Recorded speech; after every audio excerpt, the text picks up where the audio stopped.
Have you ever been to a Black American church, and then as soon as you get in, and everybody's is so excited, man, jumping, and they have a celebration with the praise team before the service, the main service even starts, and then everybody's just dancing and jumping all over the place, and because the music is so the music they the musicians are playing is so exciting. It's there's a there's a there's, there's a kind of vibe that the people cannot resist. They have to dance. They have to praise, you know. And as a musician, when I go to a church, especially Black American churches, I'm kind of I try to get close to the band stand, so I can to see if I can see what they doing. That musicians, well, I'm like that. As a musician, I'm interested in knowing what they doing, and mostly I listen to the guitar player, but I also listen to the keyboard player, and most of the time they have a regular keyboard player, and they also have a synthesizer guy. So the music is full, is really it's good. Those guys, those musicians in the black churches, they're very good, man. They know what they're doing. And when they start playing, you have no choice but to praise. But the keyboard player, when I listen to what he or she's playing, and I look at what he or she has in front of him or her, I see a hymnal, and the chord changes, the chord types and changes they playing don't sound anything like the arrangement in the hymnal, and I wonder, wait a minute, they looking at the hymnal, at the music, and then they playing something else, and I realized, well, that's the reason why the church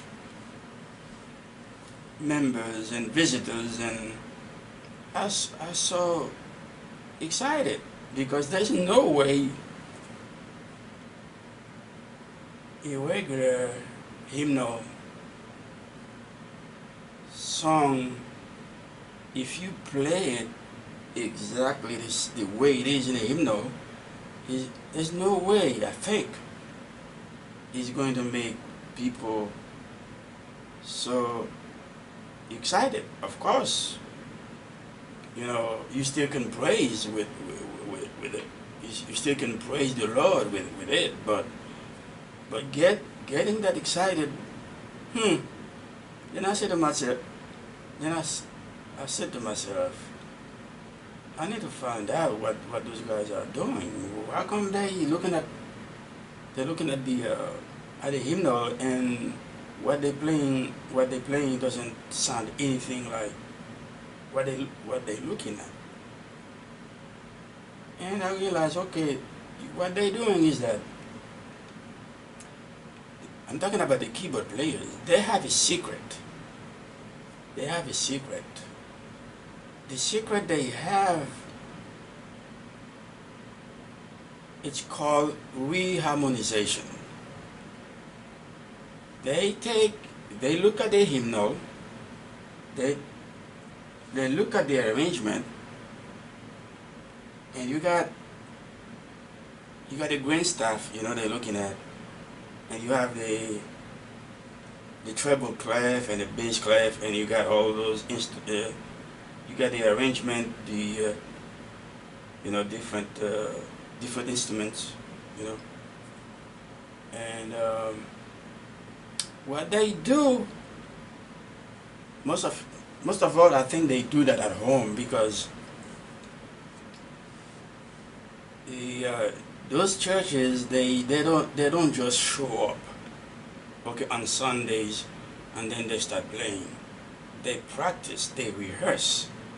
So those guys, what they do, they know exactly what song they're gonna play in whatever service, and then they practice at home. And what they do, they take the arrangement from the hymnal and they remove everything in between the melody and the bass, and then they use only something called, you can call, lead sheet. Okay, they look at, they reduce the whole piece, the whole arrangement in the hymnal to the melody and the bass. That's all. Forget everything in between the melody and the bass. Forget all those things, all those notes in between. So they only have now in front of them, I think at home, before they actually go to the church and play, they have the melody and the bass.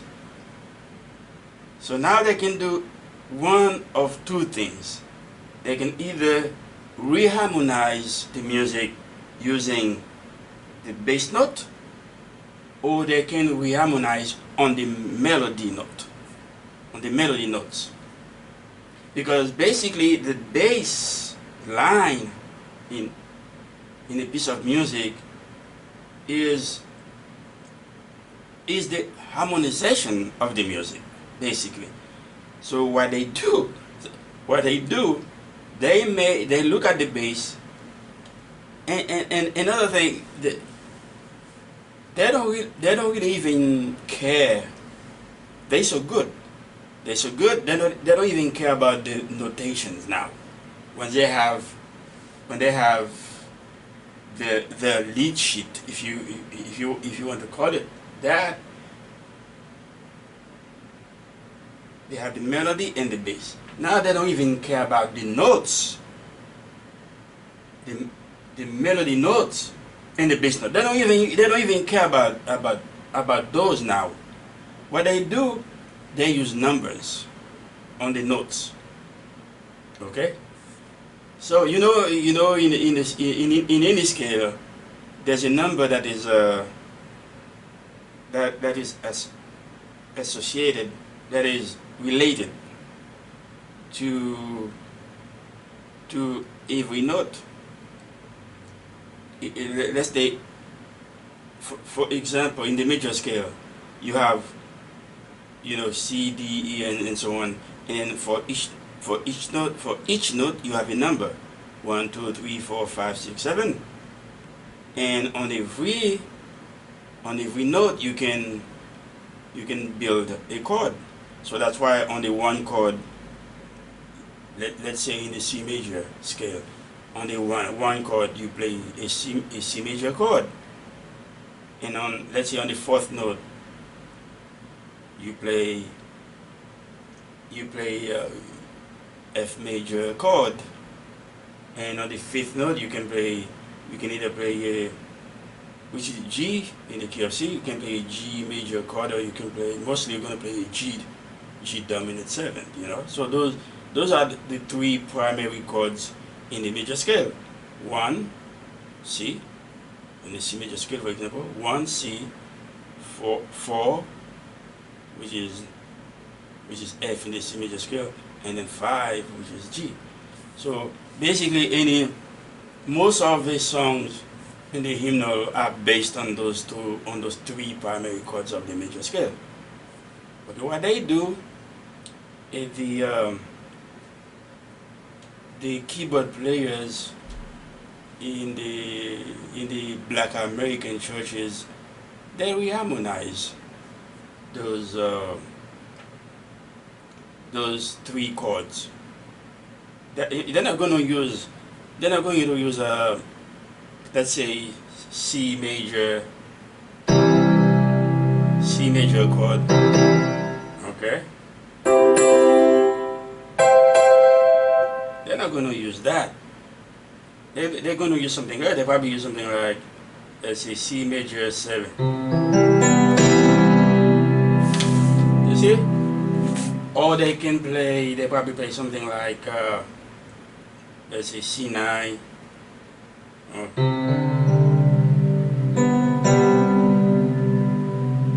Stuff like that. Let me see now. Let's see. Okay. Or they can play C major 6. They can play C major 6. But I don't think they're not gonna play just C. So they reharmonize the chords, and then F major, they might not play the F major. Let's say, so if you play C, C major, and you want to move to F, okay. So you think they're gonna play F? No, they probably play maybe they play D minor instead, or maybe they can play D minor 7. See? So what they do, they don't really use the notes. They use the numbers related to the note. They say, well, I'm gonna play 1, 4, and then 5, okay? This is G, that's G dominant 7. So instead of saying C, F, G, okay, instead of looking at the progression this way, they look at it, in the lens. They look at it through the lens of numbers. They say 1, 4, and 5. Okay? And of course, they're not going to use, like I say, they're not going to use regular 1, 4, and 5. They're going to, for example, this is G7, G dominant 7. Okay? So they might not even use that. They probably use, okay, this is G. Okay? So they probably use that's G. Okay, let's say this is G dominant 7 suspended 4. So that's what they're gonna play. So this is why the music gets so excited when you see those keyboard players in the American churches sound so good. They reharmonize the music according to either the bass lines or the melody line. Okay, in the bass line they're gonna use like numbers, whatever 1 4 5, because that's what they use. They don't really pay too much attention to the notation, but the numbers, that's what they really concentrate on. Okay, so that is the secret of the keyboard players in the American churches. Okay, when they use let's say that they only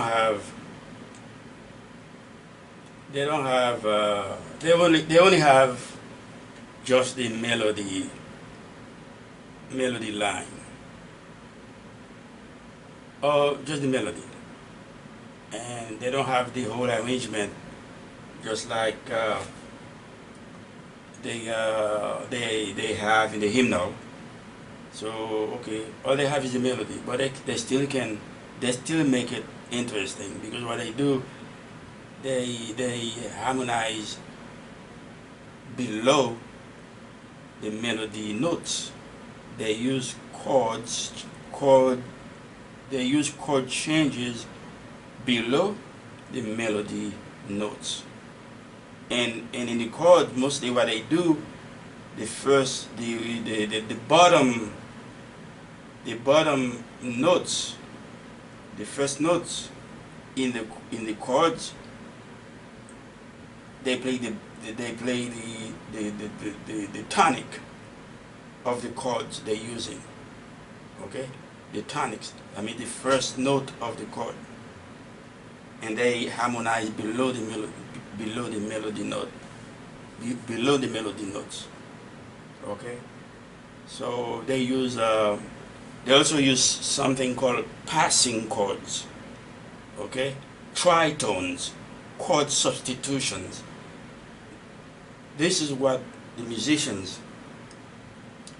keyboard players in the Black American churches, that's what they do. They take the hymnal, they take the music in the hymnal, and then they take the songs in the hymnal, and they reduce them to a simple melody line, or simple melody, and the bass line, and from that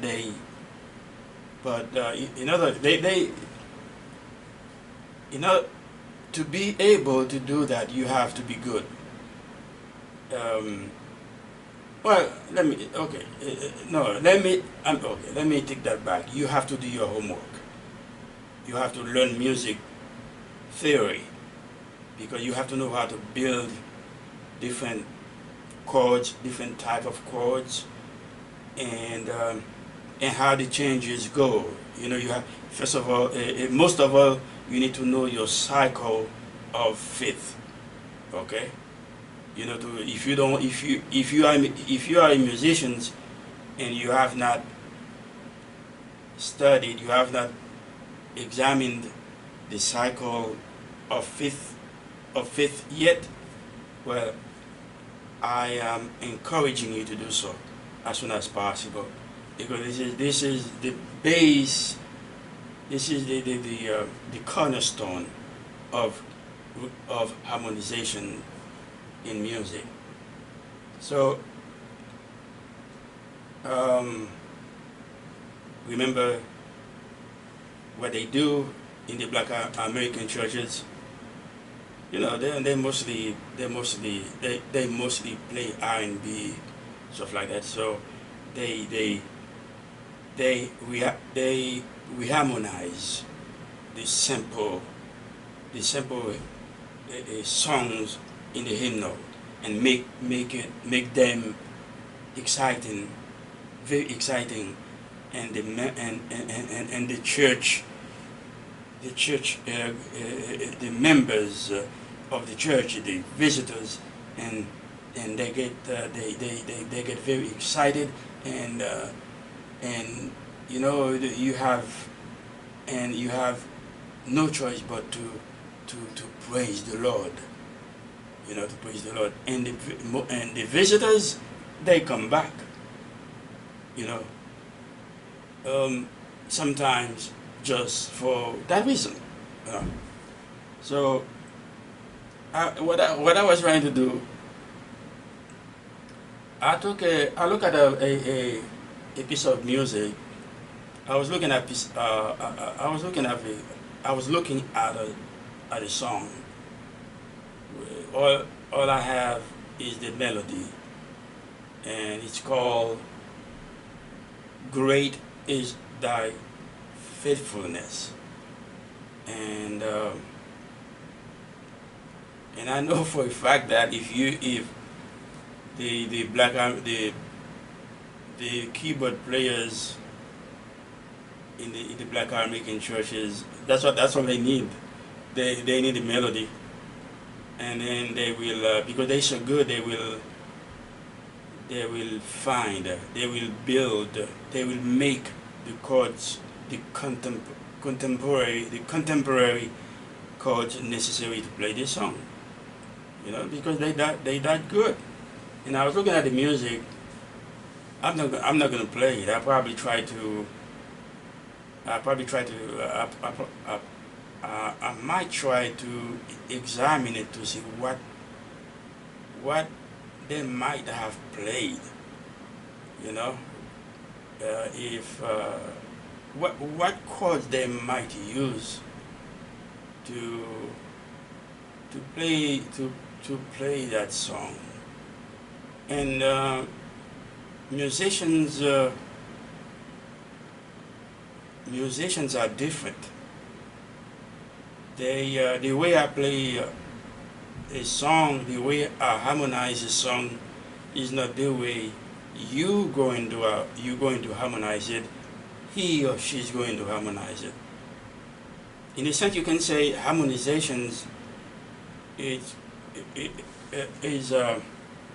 constitutes the personality of a musician, because you can tell if you really like a musician's music. More than likely you are familiar with the way he or she harmonizes his or her songs. So you can, when you hear his or her songs on the radio, for example, nobody has to tell you who's playing, because you can hear the personality of your favorite musicians in the song.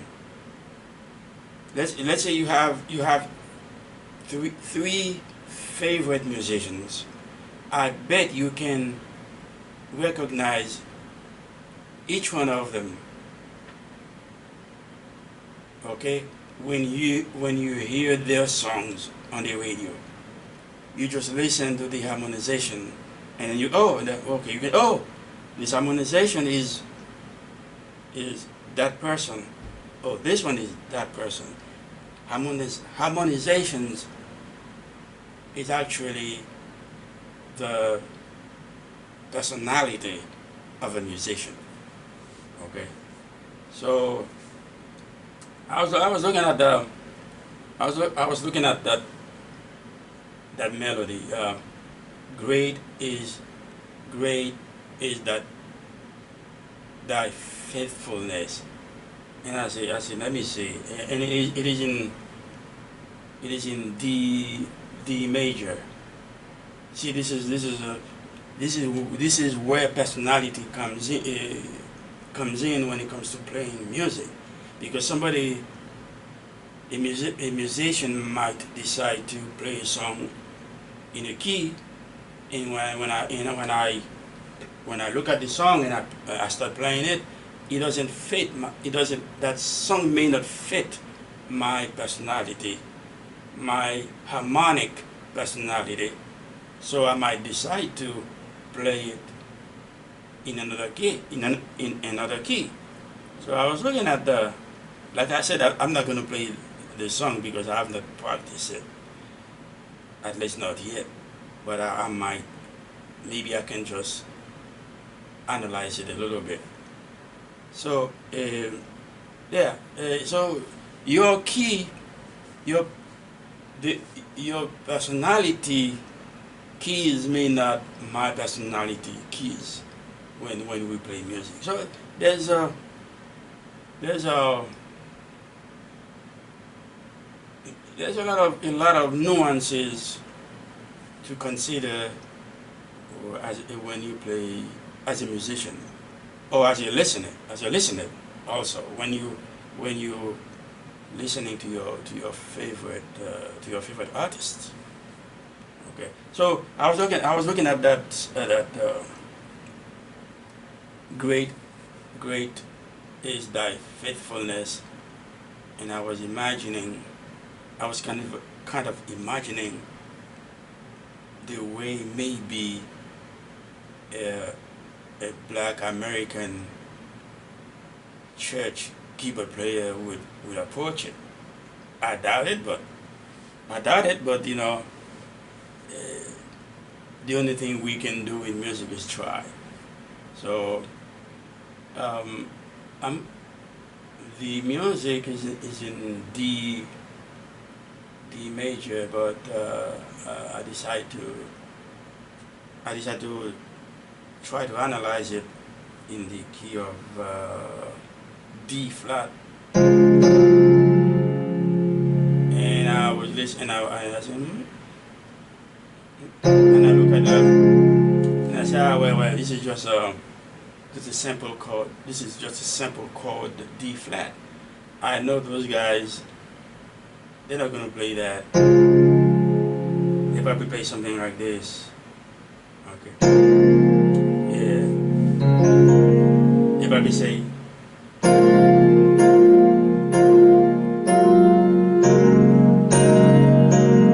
see that? That's what I think they might play. If they play, they might play something like this. And again, that's me. That's my imagination. It's my imagination. So be easy on me, okay? Just be easy on me.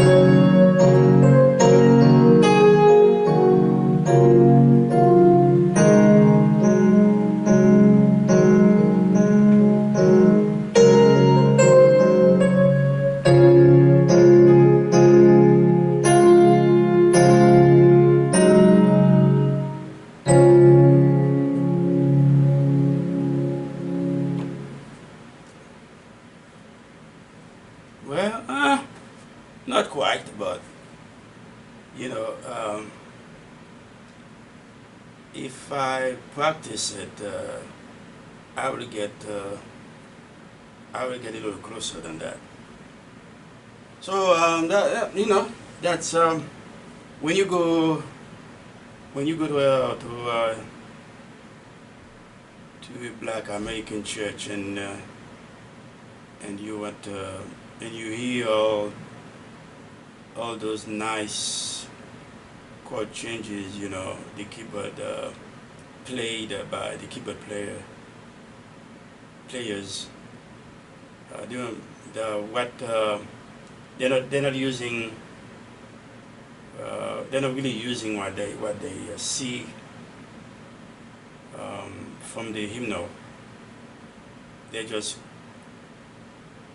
reharmonizing what they see. Most they reduce the music to either the melody and the bass, or they just harmonize on the melody, and they don't really pay too much attention to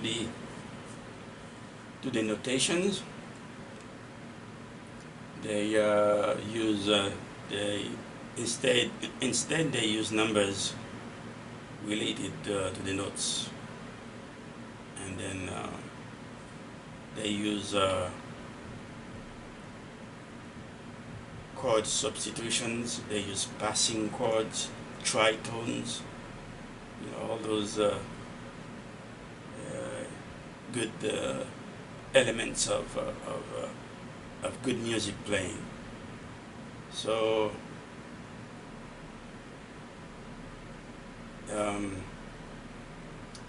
keyboard players in the American church, in the Black American churches, good job, good job. Keep up the good work.